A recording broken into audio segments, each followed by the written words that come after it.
And here we are on Ottawa Business Matters. I'm Sam LaPrade. Thank you so much for joining us.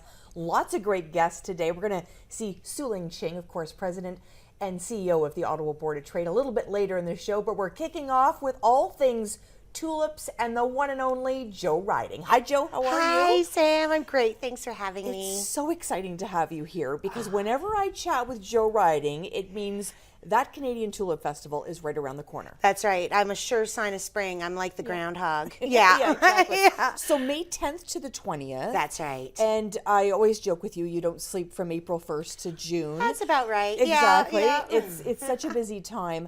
But the Canadian Tulip Festival is just become such an iconic festival in our city, and everybody just has to go. Talk to me a little bit about the plans for this year. So this is actually our 72nd year. So that's how long we have been around. And this year we are celebrating 100 years of the Royal Canadian Air Force. So last year we celebrated with the Naval Reserve and we did some fun things on the water. This year, with celebrating with the Air Force, we're doing some really fun things in the sky. So we've got some fantastic programming and of course all free to the public. It's amazing.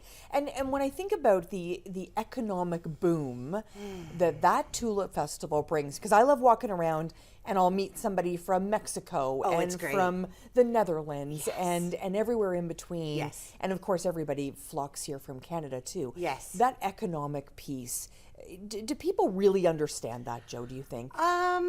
I think sometimes we've been around so long that people take for granted that May is going to be a busy month in the city. And so, absolutely our closest neighbors feel the impact. Little Italy, Preston Street, they have to stay open on a lot longer and a lot more days than they normally would when it's our time. Hotels we're already hearing are almost booked up. So the impact, according to different calculators, usually lands somewhere in the $40 million mark. So between people getting gas and food to come here, to staying and restaurants and the hotels and all of it, we get about 400,000 people through that park over 11 days and nights. Wow. Yes. Okay, even you've surprised me today. Yes. I thought I knew kind of the impact, but that's much bigger than I thought. It's massive. We are the biggest event in the city, hands down, by about 100,000 people. But what's also really important is that we don't just bring Canadians together, we bring the world together. And like you said, I've had conversations with people all from South America, Asia, Australia, you name it. And I think one of the favorite things, aside from all the adorable babies and dogs in the park, is hearing from tourists and seeing our city from their eyes and how beautiful Ottawa is and how unusual it is with its unique geography and the public gardens, of course.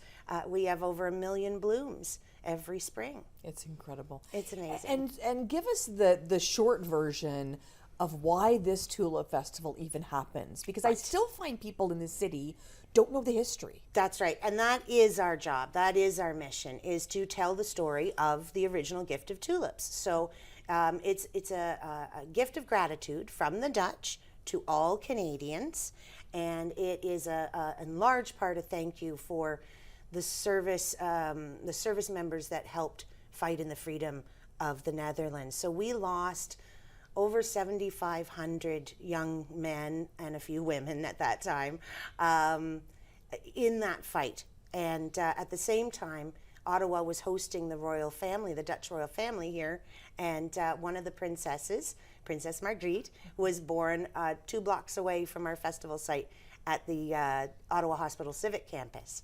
And so when Princess Juliana got home with her 2 other daughters and her new baby, she sent 100,000 tulips to say thank you, and the Dutch have been sending Canada 10,000 tulips every year since for 79 years. Wow. Yeah. For probably a decade, you've told me that story, and I still get chills. It is really remarkable. It is. It's such a special story. It is a completely unique, romantic, military and royal story, the only royal ever born on Canadian soil.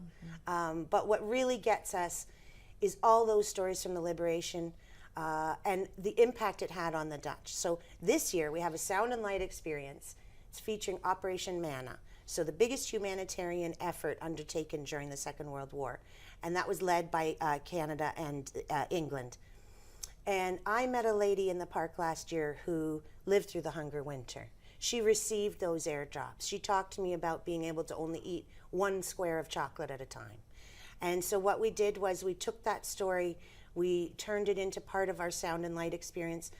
Our honored veteran this year, Ronald Shorty Moyes, Second World War Lancaster tail gunner. You know the guys that sit in the little bubble, that terrible freezing and scary spot? He actually dropped a bomb on Hitler's cottage, of all things. Wow. So he's going to join us at our opening ceremonies. But what we also did was take his memoirs and create that character in the sound and light experience. So you're going to feel like you're right there in the Second World War. Wow, it really is incredible. And it's not lost on me that, obviously the history is there, but putting this festival on every single year, I think about the sponsors, I think about everything it means to actually put a festival on, and then I want to have a nap. Because it's a lot. It's a lot. So walk us through, who are some of your partners this year? Who would you love to see at the table? Yes, so first some shout outs. Callion Group is sponsoring our opening and closing ceremonies. That includes a drone show. So big shout out to Callion for being a hero for our heroes. We've been working with the Tulip team at Remax for years. And we also have Chartwell joining us, Neo Financial. So many great folks and so many community partners. So we have Eco running a new water taxi from Colonel By Drive over to the boardwalk at Dow's Lake. So you can actually park at Carlton this year, which is amazing. How smart is that? Yeah, I mean, pretty soon with the parking in the area, I was thinking about airdropping people in. So having the water taxi is going to be a big help. And it's initiatives like that help support our guests. And this year we also have Chartwell's new People Mover.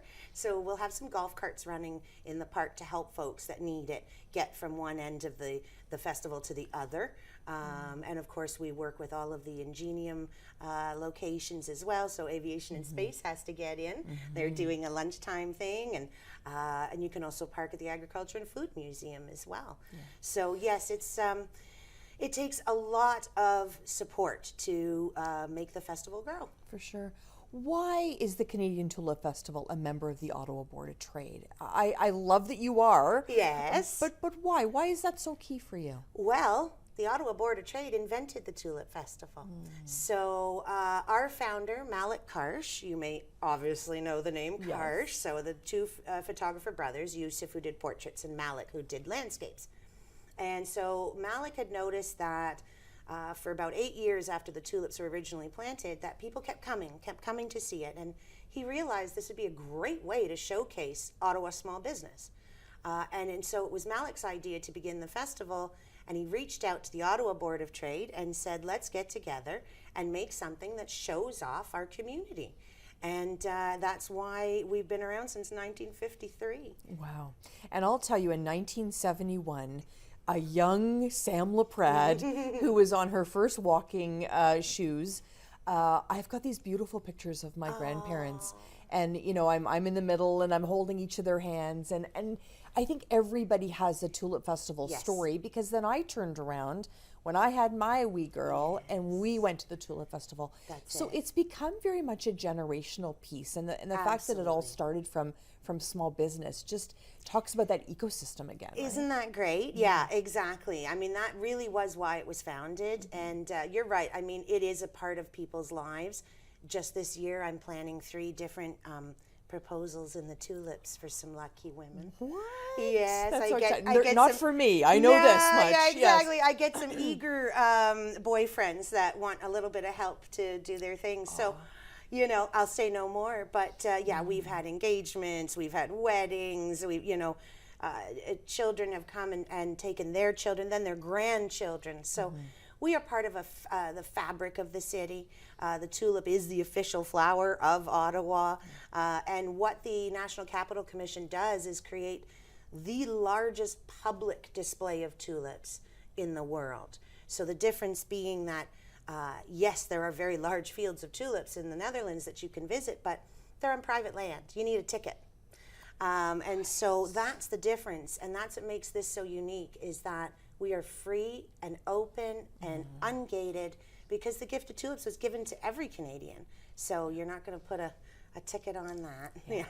And when I walk around the Tulip Festival, my favorite thing to do is to spot, a type that I've never seen before. Oh, yeah. And they're named so like funky names. Yes. And I'm just like, what's the history there? And it's amazing to think there are that many different tulips. So it really is fun. It's a great way to spend time with family. 6,500 different breeds of tulips. We have about 120 in Commissioners Park. Commissioners Park, Dow's Lake, has the largest concentration of those NCC tulips. So we have just over 300,000 blooms, over 120 breeds. This year, there are some really interesting tulips in the beds, some new breeds, some color-changing breeds, which are really fun, and innovation never stops. So we're about to launch pre-sales for our Liberation 80 tulip, and it's a double-petal tulip, looks like a peony. Oh. And on the outside, it's got green and gold stripe. So in order to honor the Canadian Army and the Liberation, we went with a white double petal for peace, and then a little green and gold as a nod to our service members. Honestly, every time I chat with you, I learn something else, and I just think I'm just so proud. I get emotional, actually. I'm so proud to live in this city. Oh, I love that Tulip Festival so much, and we don't want it to go anywhere. No, and right? it won't. No, it won't. But in order for it to grow, we need the support. Right. A lot of folks, when something's this old, they'll assume, oh, the city puts it on, or it's the NCC, or someone does it. We do. Right. A small charity, right. Little tiny team doing a super big job. Yeah. It's personal for me. One of my family members was in the Battle of the Scheldt and spent a night in a ditch tossing a grenade back and forth. And also, I come from film and photography, so I learned about Malik Karsh in my first year in university. So to take care of his tradition, to take care of that, and to keep his vision alive of showing off Ottawa's best, at the same time as showing off our fantastic, unique geography and gardens, it's great. But we do need folks to help us along. You do a beautiful job, Jo. Thank you so much. I appreciate it. Thanks so much. You. Jo Riding, of course, tiptoeing through the tulips for the Canadian Tulip Festival. I'm Sam LaPrade. Ottawa Business Matters. Come on back, everyone.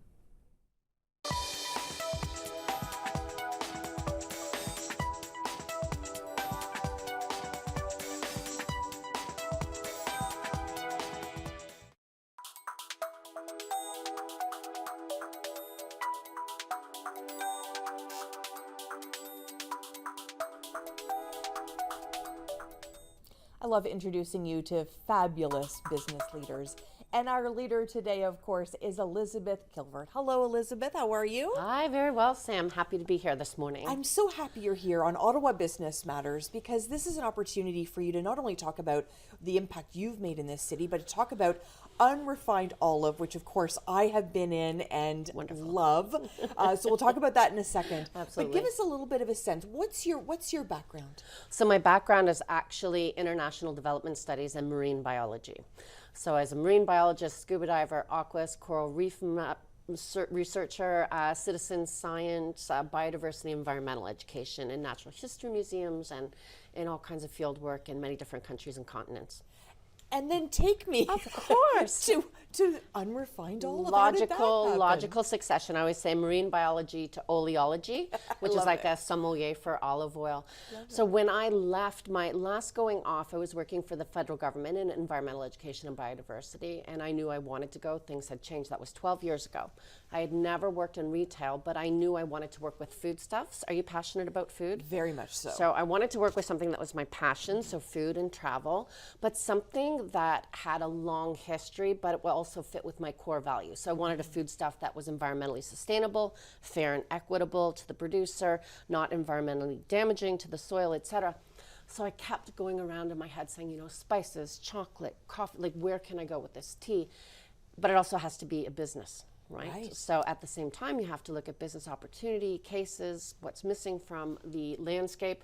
So I settled on olive oil, balsamic vinegar, and sea salts, and some local spices and that sort of thing. Yeah. And for people that haven't been in the store, I think well, first of all, you're shocked, because I was the very first time. Yes. So I went to your Canada location. Yes.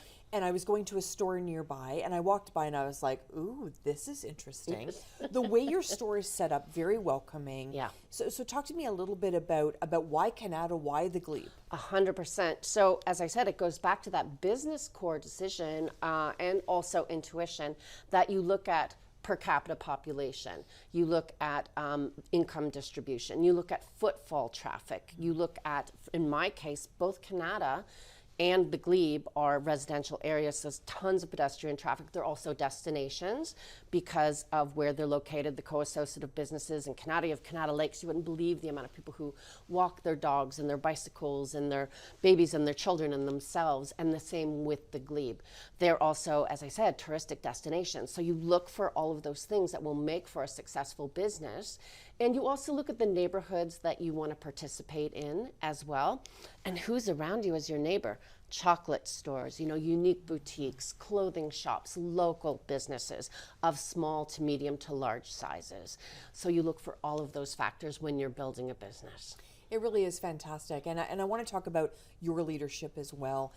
You were one of the people nominated for Women Business of the Year award, which is really, really obviously very, very key to understanding how much impact you've had in the city. Yeah, and that was in my first year in business. So as I said, I had never even touched a cash register. The Unrefined olive itself has over 60 olive oils. You can come in, we get two reactions. We get, what is this? And what is this? Yeah. So skepticism and enthusiasm are the two things that we get. And again, going back to that, I wanted to go into business too, where we would have, our customers are from 14 to 96.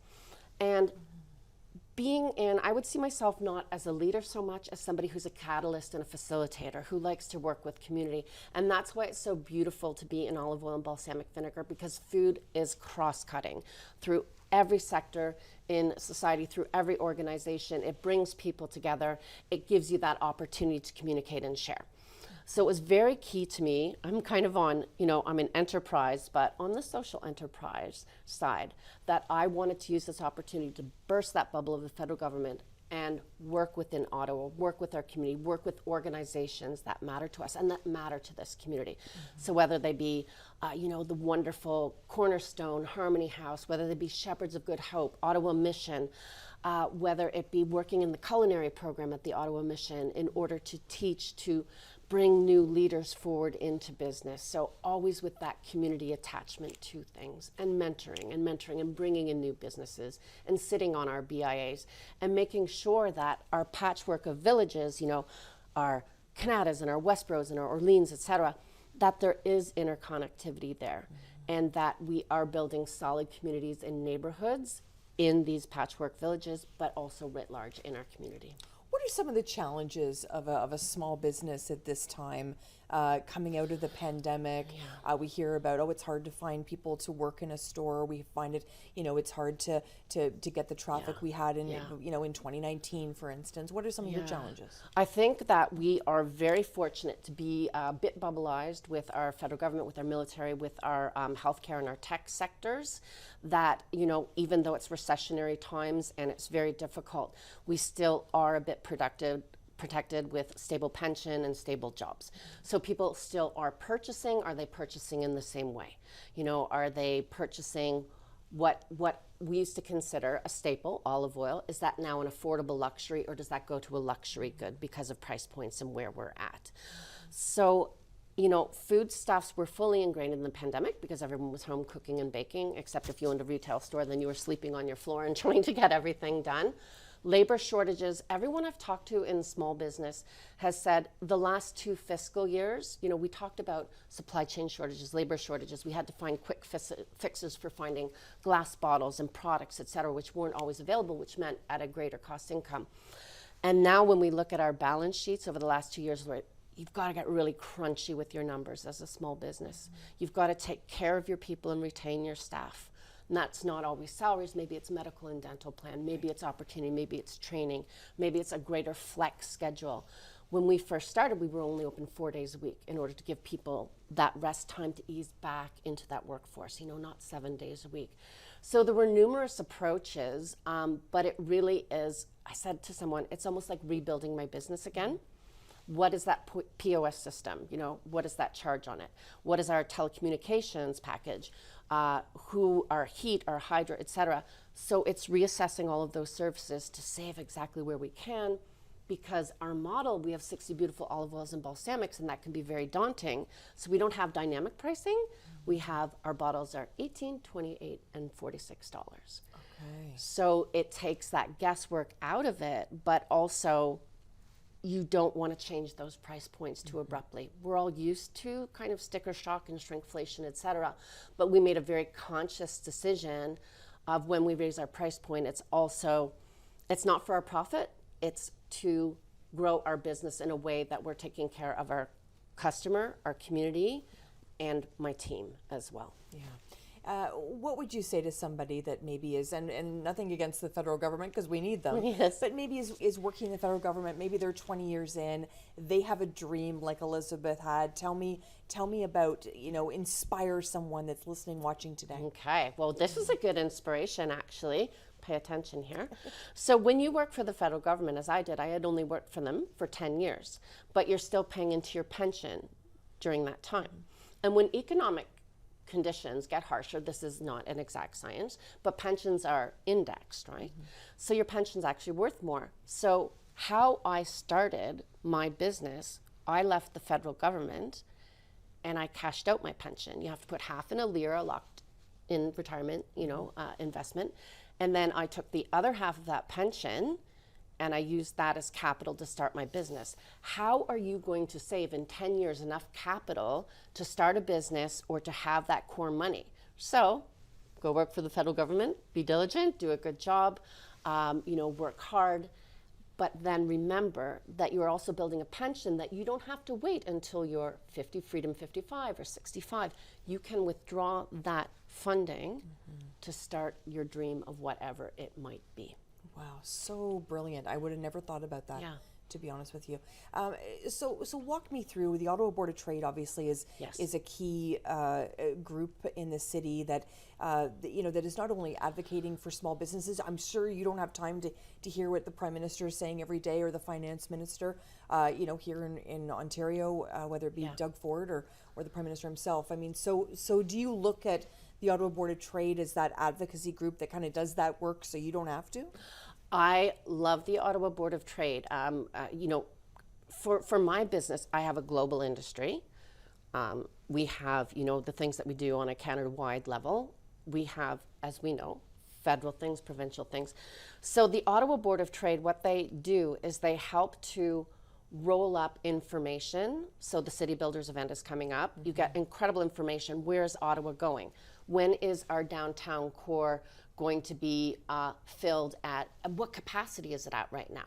So if you're trying to attract people from downtown core to your business, Ottawa Board of Trade, kind of has a handle on those numbers. Or Canada High Tech Park, where is it at? So they're looking at the on the ground. They are also looking at, developers. They're looking at who's there. You get to know the commercial realtors. You get to know every kind of pocket and aspect. But the most wonderful thing they do is the synergy that's there, that you can walk into the room and it's not just divided by category or sector. You can really meet people. And then you can say things like, okay, we're having a really hard time in small business right now if you're renting, because commercial realty is not regulated. It's not like a 4% increment. Right. Can we look into that? Okay, let's look into that. You can bring things forward, and when they hear enough people bringing things forward, we had a wonderful meeting with the Ontario Ministry of Red Tape. Like, what are the things that are actually inhibiting small business growth? And it's not just tabling a report and saying thank you very much. It then goes into a stage where it becomes active. So they engage the members, but then they have that wonderful follow through to say, how do we make the downtown a more livable core? How do we have transit running through so you can recruit employee from different places, or have customership from different places? And then of course it's a membership in itself. So they have they have really good programs where you can then promote your business to that membership, which then has huge reach. It's brilliant. It's Yeah. brilliant. And I love that you're in Canada and the glebe and you see the benefit. I love it. I love it so much. 100%. I could talk to you all day.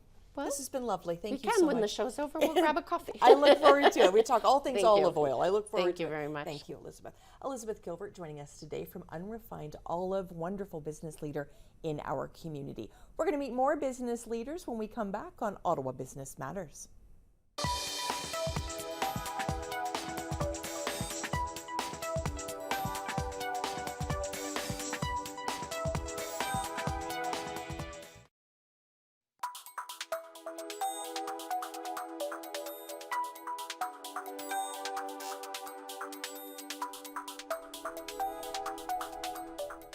I'm Sam LaPrade. Thank you so much for joining us here on Ottawa Business Matters. I promised you another business leader, and I have delivered. Brian Vlaming's joining us now from LTR Industries. He is the CEO, he is the owner, and you are the visionary, I understand. Right, yeah, thank you. I love it. So those are lots of big titles. I'm really interested in the visionary part. Talk to me a little bit about that. So we've started doing something called EOS, which is an entrepreneurial operating system, and they talk about, instead of a organizational chart, they talk about an accountability chart. So we break down all the roles that need to be done, that need doing in a business, and and as I'm trying to exit, I'm not young anymore, so wanting to make sure that I set the business up for success. So my role is visionary, and that's talking about, operational organization stuff, and just making sure that industry knowledge gets passed along to the next generation. It's brilliant. It's brilliant. It's very forward thinking. Let's take a step back. Tell me what LTR Industries does.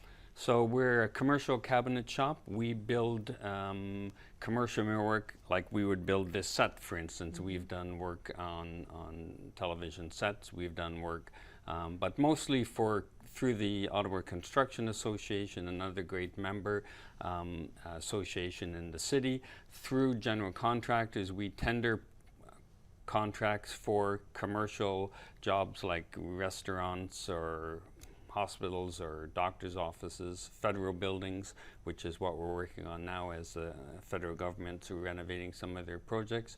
And we create wonderful spaces for people to enjoy their day. Wonderful. Now that's not something that the average person would think about, where all the millwork comes for all of these commercial entities. So it's fascinating. When you walk into a space and you feel at home, you feel like this is a comfortable place. The amazing designers and architects in the city and across Canada do this amazing job of visioning that, and we like taking things that are a challenge to build, and we like to make those spaces. So it's super satisfying. You go around the city and, I can talk to my grandchildren and say, Opa did this, Opa did that, and so it's pretty fun. I love that. I love that. They're very proud, I'm sure.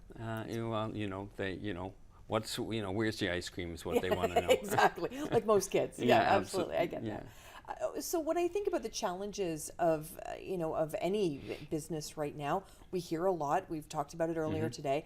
Just retaining talent, the kind of skills that you would require for your job. What are your challenges? Talk to me a little bit about that.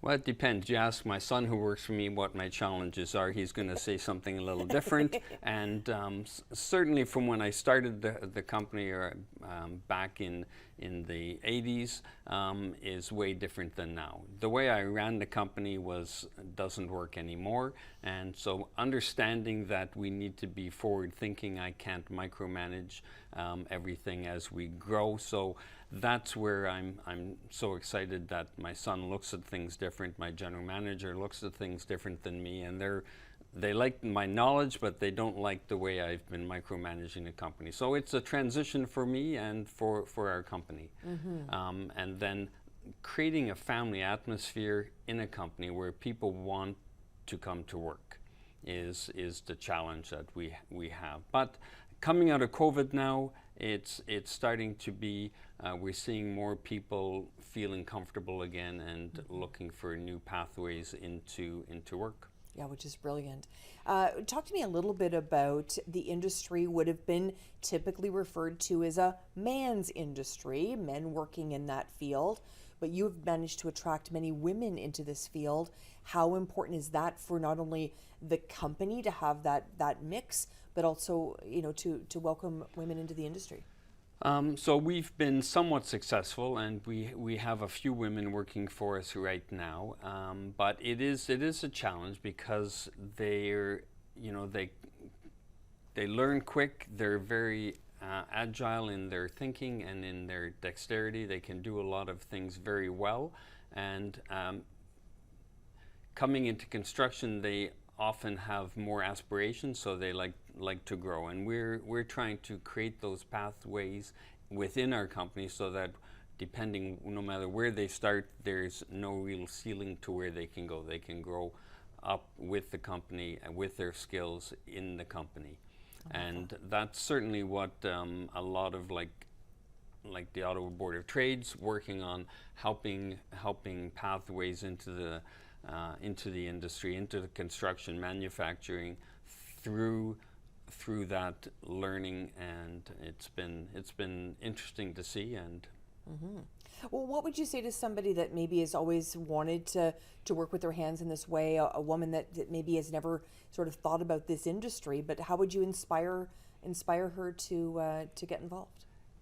everyone learns differently, and for me, I'm, you know, an experiential learner. I like to try things. So what I tell people is, why don't you give it a try? Come into the shop, see what it's like, and you'll be able to decide if it works for you or if it doesn't work for you.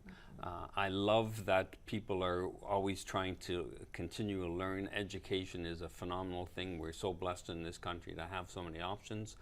And I think there's opportunities for, like I said a minute ago, the experiential learning, where people can try stuff with their hands. Some people learn better that way.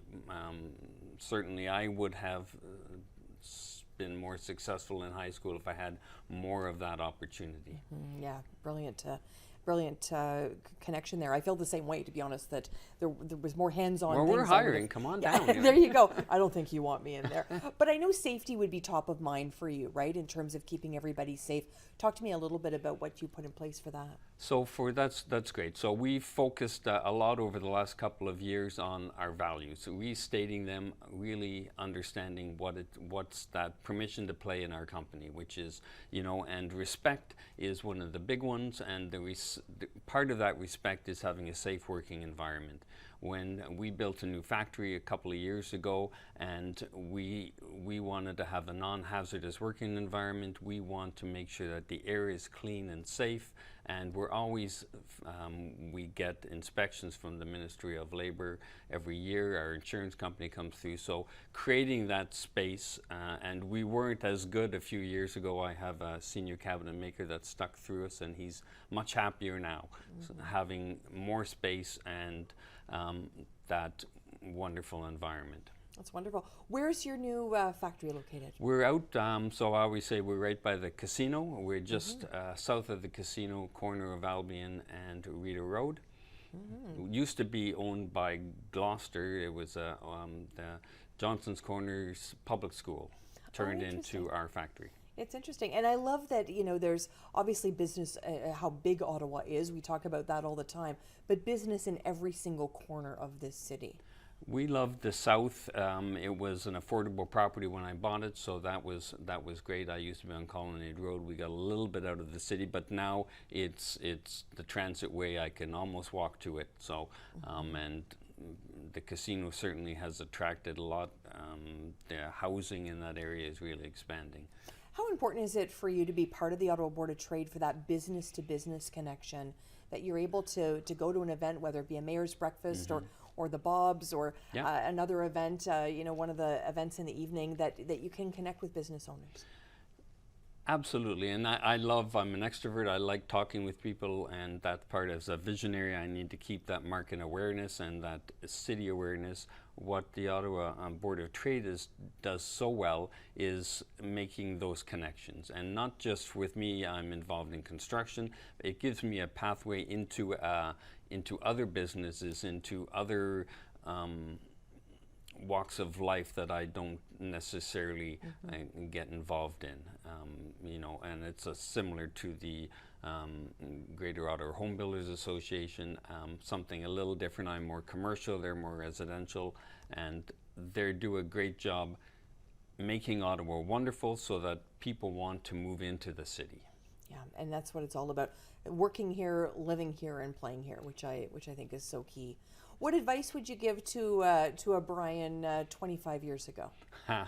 You know, I would have got into sort of that networking sooner. I would have given up control a little bit. I wouldn't have managed quite so tight. I would have trusted my team more and let them fail a little bit more. But that's, you know, unfortunately, you know, if I knew then, you know, what I know now, I would do things different. But that is, experience can't be bought. Exactly, and I think failing is a really big part. We talk about that more now, I think, in the last decade than ever before.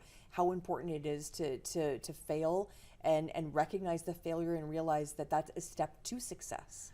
For me, I've learned all of these things. Now I see someone going into a situation, and my staff are going to say, you know, he's got a ways to go on that, letting them fail. But it is a journey, and that's where I'm looking to join more different associations that they can help me learn. And as we talked to earlier, CEO, owner, of course, and visionary, where do you see yourself even in 5 years, Brian? So looking to sell the company, or at least get to a point where it can be sold, and it doesn't need to happen overnight, but at least having that plan in place so that whatever happens to me, the company will still, for all the employees, for the city, it's an important part of the construction industry. I want to make sure that keeps going. So put myself where I'm not indispensable anymore. And that's tricky to do, but is what I'm working on. I think it's brilliant. I've learned a lot from you today. The visionary piece was really fascinating for me. Thank you. You're welcome. Appreciate it very much. Brian joining us today. Brian Vlaming from LTR Industries. When we come back, Sueling Ching will be here. She's the president and CEO of the Ottawa Board of Trade. Come on back to Ottawa Business Matters.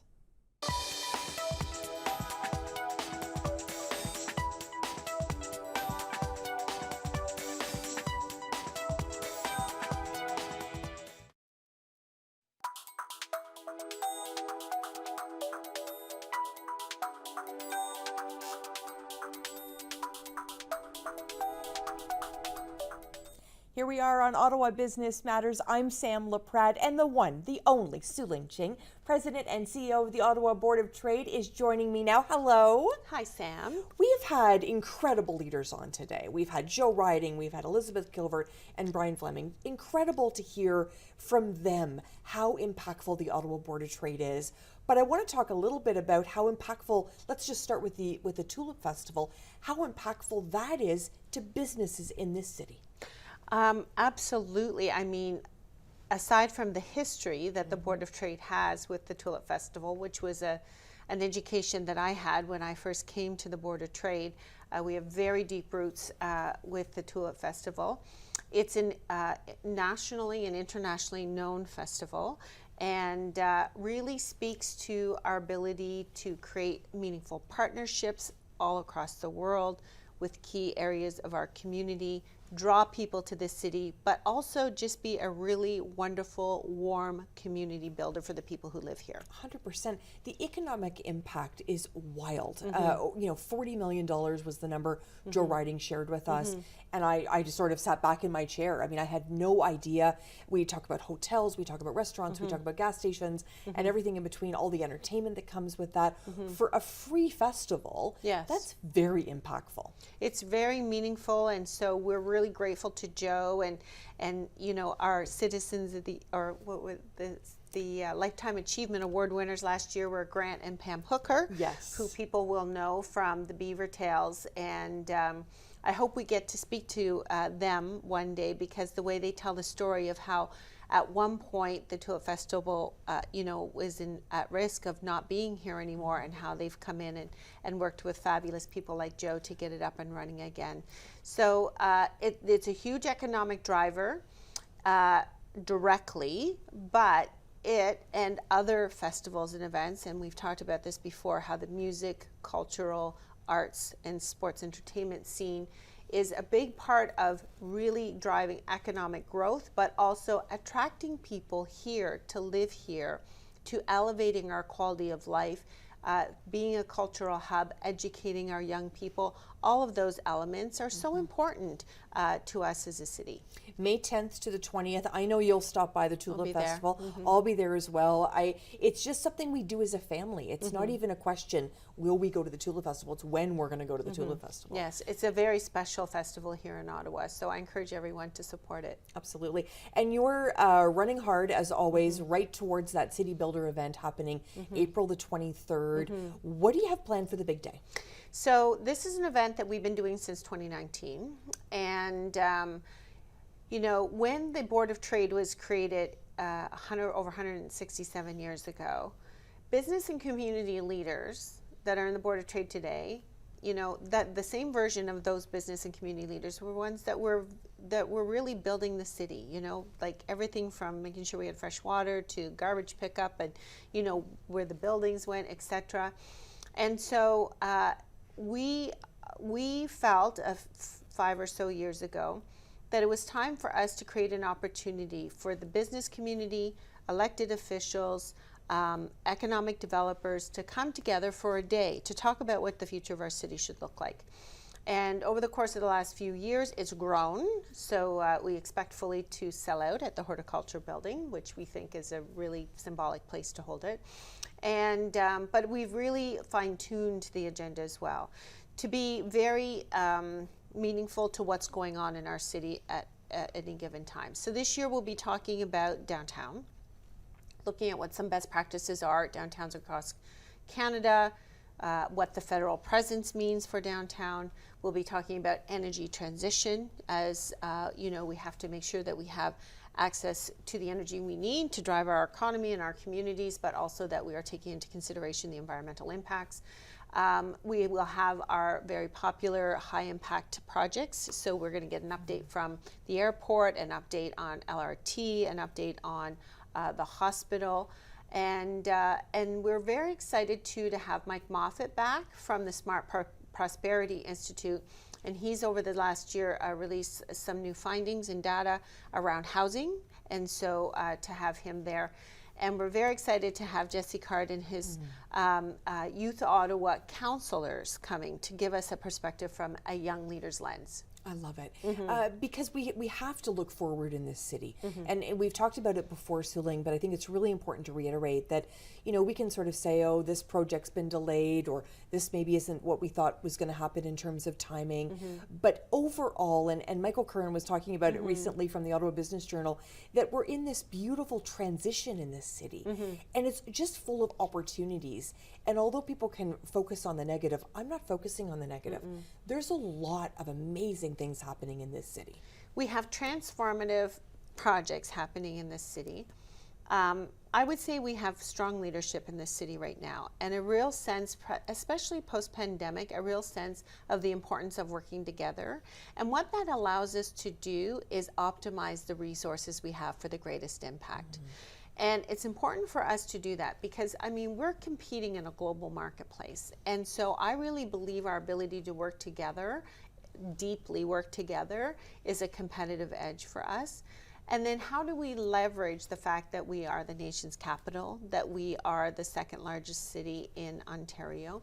How do we leverage that and then grow the economy so that it's inclusive, so that it's sustainable, so it's resilient against future crises? So it is an exciting time in our city, and we had our mayor's breakfast this week, and we had the CEO of Porter Airlines talking to us about the investments that they're making in Ottawa. So I know that Ottawa's been considered an underserved city in terms of direct flights. We hosted an aviation summit a few years ago and talked about how important it was to the visitor economy that we have direct flights into business development. You know, those direct flights are coming. We have, you know, the direct flight to France through Air France, and the CEO of Porter confirmed for us that we have more good news coming from them as well. Oh, I'm so excited. So I just booked my flight to Winnipeg direct. Oh, did you? And I was, as soon as I saw that, I was like, I'm doing that because it's brilliant. I love that Porter has the 2x2 as well, no middle seat, which is fantastic. So I think that those are really important people to have at the table. These breakfasts, whether it be the mayor's breakfast and then the city builder event, those bring thought leaders together. And I've been honored to be at many of them. I always walk away invigorated, and when the building either has 600 people in it for Premier Doug Ford or 300 people, to see somebody else speak, I think I always walk away feeling very optimistic. Do you? I feel very optimistic about the opportunities I see in front of us. I feel very optimistic about the business and community leaders that I see working together and investing and being involved in our city. You spoke about the investment that Premier Ford announced for the New Deal for Ottawa. You know, that's a great start, a really positive demonstration that Queen's Park understands the importance of Ottawa. Coming up, we'll learn about what's happening with the federal budget as well. Of course, we've made some specific asks around support for Ottawa from that level of government as the nation's capital, but also for supporting small, medium enterprises in the city. So we have a long tradition of getting together the very next morning after that budget drops, and we'll do that again. And looking forward to hearing from Minister Suds and business leaders and a technical briefing around what it means for business and what it means for Ottawa.